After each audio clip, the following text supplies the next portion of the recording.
बिस्मिल्लाहिर्रहमानिर्रहीम। अस्सलामु अलैकुम डियर स्टूडेंट्स, वकार अरशद हेयर, आपका बायोलॉजी टीचर। कैसे हैं आप सब? उम्मीद है खैर आफियत से होंगे। आज का लेक्चर किन मौज़ूआत पे मुश्तमिल है, कौन से टॉपिक्स हैं जो हमने डिस्कस करने हैं, आइए देखते हैं और मूव करते हैं वाइट बोर्ड की तरफ। Dear students, recall your memory. Previous lecture में हम डिस्कस कर रहे थे ऑस्मोसिस के कंसेप्ट को। ऑस्मोसिस क्या है? ऑस्मोसिस का मतलब मूवमेंट ऑफ वाटर मॉलिक्यूल है from lesser solute concentration to higher solute concentration. Tonicity क्या है? It is a term refers to relative amount of solute present in a solution.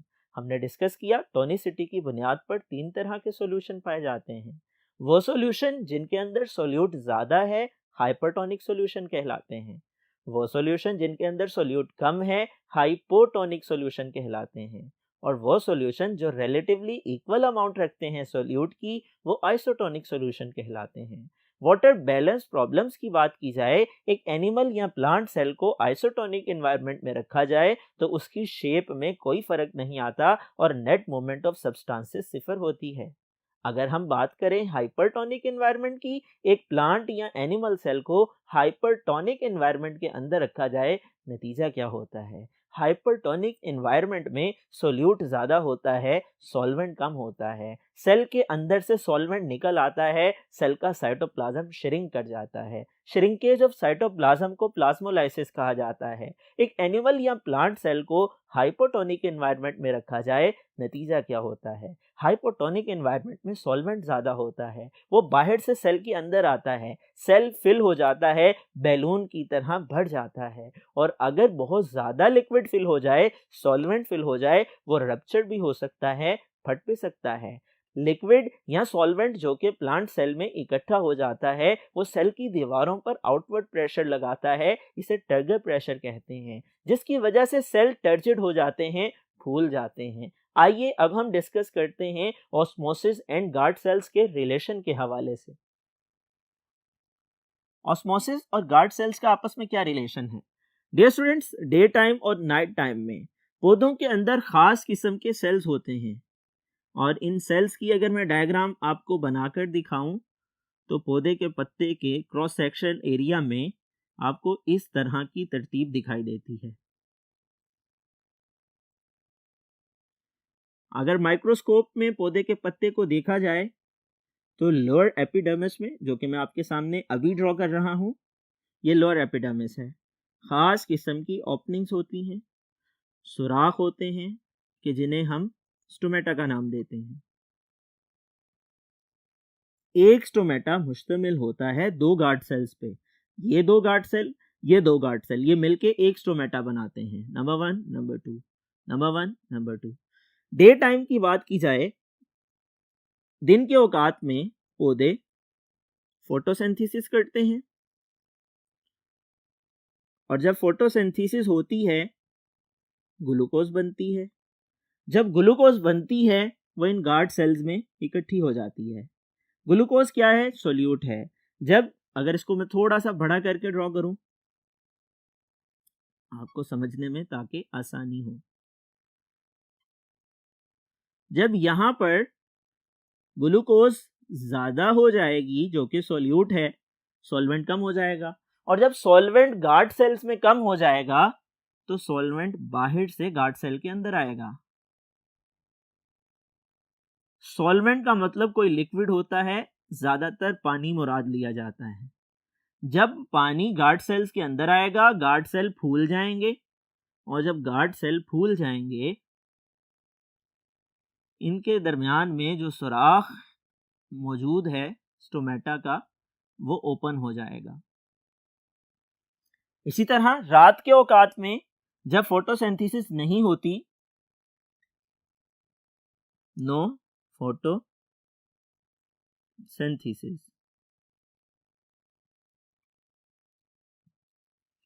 Photosynthesis के ना होने की वजह से यहां पर ग्लूकोज की मिकदार कम हो जाएगी और सॉल्वेंट की मिकदार ज़्यादा हो जाएगी। इसको यहाँ पे ड्रॉ कर लेते हैं। दिन के औकात में स्टोमेटा ओपन थे गार्ड सेल के टर्जिड होने की वजह से। सोलवेंट के फिल होने की वजह से।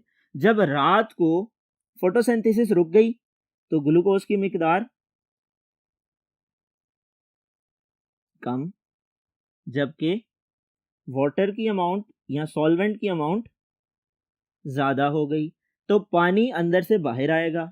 जब पानी गार्ड सेल से बाहर निकलेगा तो ये स्टोमेटा बंद हो जाएंगे, क्योंकि टर्जिडिटी ख़त्म हो जाएगी, टर्गर प्रेशर ख़त्म हो जाएगा और इसको हम कहेंगे ये फ्लैसिड हो चुके हैं। दोनों आपस में जब मिल जाएंगे तो ओपनिंग बंद हो जाएगी इन दोनों के दरमियान। नतीजे के तौर पर हम ये कह सकते हैं कि रात को पौधे के स्टोमेटा बंद हो जाएंगे, जबकि दिन के औकात में जब ये टर्जिड थे, इनके अंदर सॉल्वेंट मौजूद था, तो इनके दरमियान में स्पेस ओपन थी। इस स्पेस को, इस माइक्रोस्कोपिक गैप को दरअसल नाम दिया जाता है स्टोमेटा का। इस तरह से टोनिसिटी का कंसेप्ट या ऑस्मोसिस का कंसेप्ट हमें मदद देता है समझने में कि स्टोमेटा कैसे खुलते और बंद होते हैं। दोबारा से सुन लीजिए, दिन के औकात में जब फोटोसिंथेसिस होती है, गार्ड सेल में ग्लूकोज की तादाद बढ़ जाती है, सॉल्वेंट की मिकदार कम हो जाती है, क्योंकि ग्लूकोज एक सोल्यूट है। और जब सॉल्वेंट कम हो जाता है यानी लिक्विड कम हो जाता है, वो बाहर से अंदर आता है, गार्ड सेल में फिल हो जाता है, टर्गर प्रेशर की वजह से गार्ड सेल फूल जाते हैं और स्टोमेटा के दरमियान ओपनिंग खुल जाती है, स्टोमेटा ओपन हो जाते हैं। लेकिन जो ही रात होती है, फोटोसिंथेसिस रुक जाती है, ग्लूकोज की मिकदार जो कि ज्यादा थी कम हो जाती है, पानी यानी सॉल्वेंट की मिकदार ज्यादा हो जाती है। ज्यादा मिकदार से कम मिकदार की तरफ पानी हरकत करता है, सॉल्वेंट मूव करता है, और जब वो अंदर से बाहर आता है, गार्ड सेल आपस में चिपक जाते हैं, जुड़ जाते हैं, फ्लैसिड हो जाते हैं और उनके दरमियान स्टोमेटा बंद हो जाते हैं। आइए फर्दर डिटेल्स को देखते हैं। डियर स्टूडेंट्स, इंपॉर्टेंट कंसेप्ट समझ लीजिए। Application of knowledge about semi permeable membrane.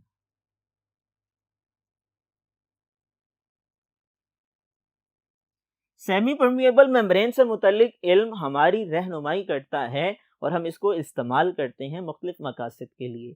मिसाल के तौर पे वायरस और बैक्टीरिया, इन दोनों को एक दूसरे से सेपरेट किया जा सकता है सेमी परमिएबल मेम्ब्रेन्स को इस्तेमाल करके, जो कि आर्टिफिशियली सिंथेसाइज की जाती हैं। डियर स्टूडेंट्स, वायरसेस का साइज छोटा होता है और बैक्टीरिया का साइज लार्ज होता है। जब हम आर्टिफिशियली सिंथेसाइज मेम्ब्रेन, जो कि सेमी परमिएबल मेम्ब्रेन होती हैं, इस्तेमाल करते हैं, तो उनमें से वायरसेस गुजर जाते हैं, बैक्टीरिया अलग हो जाते हैं। इसी तरह से एडवांस वाटर ट्रीटमेंट टेक्नोलॉजीज में भी हम artificially synthesized semi permeable membrane इस्तेमाल करते हैं और पानी को साफ करने में मदद लेते हैं। ये दो मिसालें हैं application of knowledge about semi permeable membrane की। यहां पर एक इंपॉर्टेंट टर्मिनोलॉजी है, ये भी समझ लीजिए, reverse osmosis. Dear students, salt से वाटर का अलग होना रिवर्स ऑस्मोसिस कहलाता है। Removal of salt from water is called reverse osmosis। आइए अब हम डिस्कस करते हैं नेक्स्ट फिनोमिना को, जो कि फिल्ट्रेशन है। डियर स्टूडेंट्स, फिल्ट्रेशन से क्या मुराद है? फिल्ट्रेशन एक ऐसा अमल है जिसकी मदद से हम स्मॉल साइज मॉलिक्यूल को फोर्स करके सेमी परमिएबल मेम्ब्रेन से गुजारते हैं। It is a process by which small size molecules are forced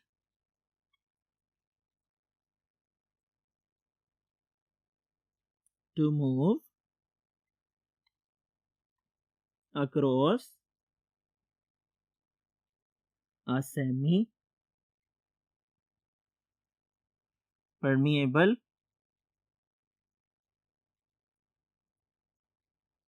membrane। It means कि ये एक ऐसा अमल है कि जिसकी मदद से हम छोटी जिसामत रखने वाले स्मॉल साइज मॉलिक्यूल को सेमी परमीएबल मेम्ब्रेन से गुजार कर लार्ज साइज मॉलिक्यूल से अलग कर लेते हैं। इस अमल को फिल्ट्रेशन कहा जाता है। डियर स्टूडेंट्स, इसकी एग्जांपल्स की बात की जाए, ब्लड प्रेशर इसकी एग्जांपल है। यहां पर डेफिनेशन में आपने दो अल्फाज मजीद ऐड करने हैं, by the aid of hydrostatic pressure और ब्लड प्रेशर, कि ये किस वजह से फोर्सिंग होती है, मूवमेंट होती है स्मॉल साइज सब्सटेंसेस की, और वो अलग होते हैं लार्ज साइज सब्सटेंसेस से, वो गुजर जाते हैं सेमी परमीएबल बैरियर से, उसको हम नाम देते हैं, वो हाइड्रोस्टैटिक प्रेशर है या ब्लड प्रेशर है, और इस अमल को हम नाम देते हैं फिल्ट्रेशन का। डियर स्टूडेंट्स, यहाँ पर ब्लड प्रेशर की अगर मिसाल को समझा जाए, जब खून बहुत ज़्यादा प्रेशर के साथ ब्लड कैपिलरीज में आता है, ब्लड कैपिलरीज में जज़ब शुदा ग़िज़ाई मादे अलग हो जाते हैं, पानी अलग हो जाता है और वो टिश्यू का हिस्सा बन जाता है, ब्लड कैपिलरीज की दीवारों को क्रॉस कर लेता है, जो कि सेमी परमीएबल मेम्ब्रेन का किरदार अदा करती हैं। और ब्लड प्रेशर वो प्रेशर है जो फोर्स करता है इन स्मॉल साइज मॉलिक्यूल्स को, पार्टिकल्स को मूव करवाने के लिए across their walls. Dear students, आइए फर्दर डिटेल्स को डिस्कस करते हैं। Dear students, active transport. Active transport की डेफिनेशन क्या है? It is the movement of substances from an area of lower concentration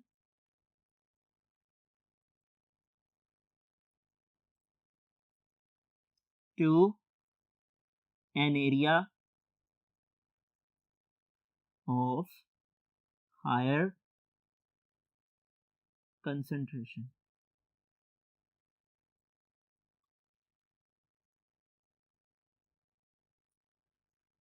यानी मुख्तलिफ मादा जात का कम मिकदार वाली जगह से ज़्यादा मिकदार वाली जगह की तरफ हरकत करना अगेंस्ट कंसंट्रेशन ग्रेडियंट, मिकदार के फ़र्क के बरखिलाफ, और इसके लिए एटीपी एनर्जी का इस्तेमाल होना, इस अमल को हम नाम देते हैं एक्टिव ट्रांसपोर्ट का। इसकी एग्जांपल की बात की जाए, डियर स्टूडेंट्स, आप देख सकते हैं एनिमेशन में आपके सामने पिक्चर मौजूद है, डायग्राम मौजूद है। खास किस्म के सेल्स होते हैं जिन्हें हम नर्व सेल कहते हैं। इनकी सेल मेम्ब्रेन में सोडियम पोटाशियम पंप होते हैं। ये खास किस्म की प्रोटीन होती हैं। इनका बुनियादी काम ये है, ये नर्व सेल के अंदर पोटाशियम आयंस की मिकदार को ज़्यादा रखने में मदद देती हैं। सेल के अंदर पोटाशियम आयन अगरचे ज़्यादा हों, बाहर अगरचे कम हो, ये मजीद पोटाशियम आयन को इनटेक करवाती हैं एक्टिव ट्रांसपोर्ट के जरिए एटीपी एनर्जी को इस्तेमाल करके। जबकि सेल के अंदर पोटाशियम आयन के बरअक्स सोडियम आयंस अगरचे कम होते हैं, लेकिन उनको भी बाहर धकेल दिया जाता है कम से ज़्यादा मिकदार वाली जगह की तरफ, मिकदार के फ़र्क के बरखिलाफ, और इसके लिए भी एटीपी एनर्जी इस्तेमाल होती है। आप इसको सादा तरीके से यूँ समझ सकते हैं, जो चीज़ आपको पसंद है, आपका पेट भर भी जाए, आप उसको खाते हैं, खाते हैं, खाते रहते हैं, यहाँ तक कि तसल्ली ना हो जाए। जबकि वो चीज़ जो आपको पसंद नहीं है, अगरचे आपको भूख लगी है, लेकिन आप अपनी भूख से कम खाते हैं, आप सिर्फ गुजारा करने के लिए अपनी भूख पर कंप्रोमाइज़ करते हुए बिल्कुल माइन्यूट अमाउंट में उस खुराक को लेना पसंद करते हैं जो कि आपके पसंद की नहीं। इसके बरक्स जो चीज़ आपकी पसंद की है वो आप पेट भरकर खाते हैं, लेकिन फिर भी तसल्ली नहीं होती है। डियर स्टूडेंट्स, एक्टिव ट्रांसपोर्ट भी एक ऐसा ही मैकेनिज्म है कि बसा औकात कुदरत के बरखिलाफ, फितरत के बरखिलाफ, कंसंट्रेशन ग्रेडियंट के अगेंस्ट, मिकदार के फ़र्क के अगेंस्ट चीज़ें ज़्यादा मिकदार से कम मिकदार की तरफ जाने की बजाय कम से ज़्यादा की तरफ मूव करती हैं और इसके लिए एटीपी एनर्जी की ज़रूरत पड़ती है। इस अमल को एक्टिव ट्रांसपोर्ट कहा जाता है। इसके बरक्स डिफ्यूजन और फैसिलिटेटेड डिफ्यूजन को पैसिव ट्रांसपोर्ट का नाम दिया जाता है। आइए फर्दर डिटेल्स को डिस्कस करते हैं। डियर स्टूडेंट्स, एंडोसाइटोसिस और एक्सोसाइटोसिस, ये दो टर्मिनोलॉजीज हैं, एग्जामिनेशन में पूछी जा सकती हैं। दो अहम इस्तिलाहात आपके इल्म में होनी चाहिए। एंडोसाइटोसिस से क्या मुराद है? इनटेक ऑफ बल्की मटेरियल्स या सिंपल मटेरियल्स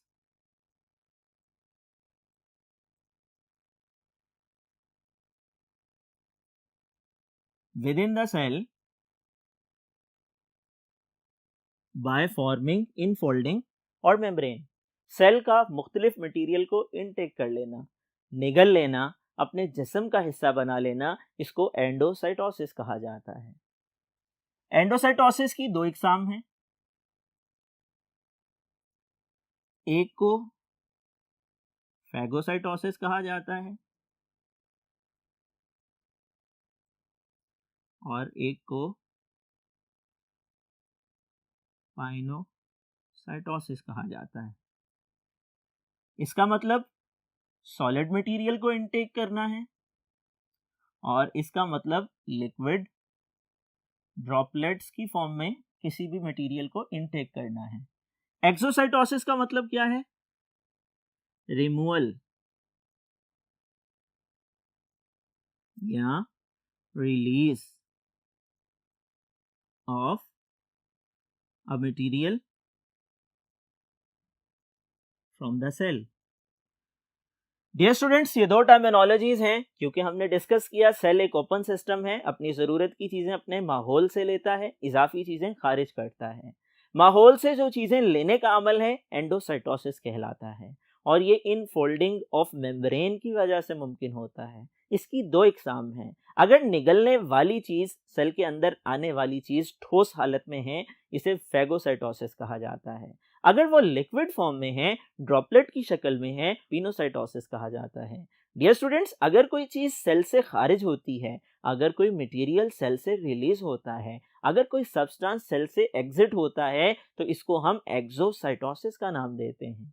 ये आज का हमारा लेक्चर था। आज हमने डिस्कस किया ऑस्मोसिस से अगले टॉपिक को, ऑस्मोसिस और गार्ड सेल्स के रिलेशन को, फिल्ट्रेशन को, एक्टिव ट्रांसपोर्ट को और इसके साथ साथ एक्सो और एंडोसाइटोसिस को। मुझे उम्मीद है आज का ये लेक्चर आप लोगों ने समझ लिया होगा, लेकिन खाली समझ लेना ही काफ़ी नहीं है, बल्कि समझ लेने के बाद याद भी करना है। याद करने के लिए नोटबुक पे नोट डाउन भी करना है। मुझे उम्मीद है आप टीचर की इंस्ट्रक्शंस को फॉलो करेंगे, इम्तिहानात में अच्छे नंबर हासिल करेंगे, डेली लेक्चर्स को तैयार करेंगे, अपनी नोटबुक पे नोट डाउन करेंगे। डियर स्टूडेंट्स, अगले लेक्चर तक के लिए अपना ख्याल रखिएगा, अपने टीचर को इजाज़त दीजिए। अल्लाह हाफिज़।